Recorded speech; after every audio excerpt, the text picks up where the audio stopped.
నమస్తే friends, welcome back to Mani's magic channel. ఇవాళ వచ్చేసి నా లైఫ్లో ఒక చిన్న ఎక్స్పీరియన్స్ షేర్ చేస్తున్నాను. నేనైతే అది ఇప్పటికీ చాలా ఏళ్ళ క్రితం జరిగిన ఐ స్టిల్ కీప్ అది గుర్తు చేసుకొని నవ్వుకుంటూ ఉంటాను అనమాట. అంటే ఒక సిచ్యువేషన్ జరిగినప్పుడు ఒక్కొక్క పర్సన్ దాన్ని వాళ్ళ సిచ్యువేషన్ని బట్టి కానీ వాళ్ళ మెంటాలిటీ వాళ్ళకున్న నాలెడ్జ్ని బట్టి కానీ రిసీవ్ చేసుకుంటారు. అండ్ ఫస్ట్ కథ చెప్తాను. మాకు సంస్కృత్లో స్టోరీ ఉండేది రాముడిది. రాముడు వాళ్ళ బ్రదర్స్ పుట్టినప్పుడు ఎలాగా పుట్టారు అంటే, వాళ్ళ ఫాదర్కి ఇంకా పిల్లలు పుట్టకపోతే యజ్ఞం చేశారు. అప్పుడు దేవుళ్ళు అందులోంచి యజ్ఞం చేసినప్పుడు పాయసం ఇచ్చారనమాట.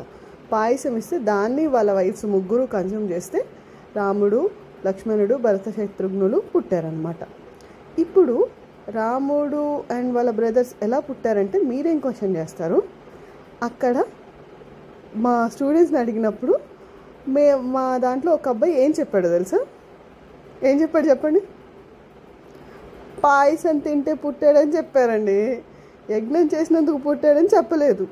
అర్థమైందా? ఇంటర్ సెకండ్ ఇయర్ అంటే ఆల్మోస్ట్ 13, 14, 16 ఇయర్స్ ఉంటాయి. అప్పుడే అంత నాలెడ్జ్ ఉందన్నమాట కదా.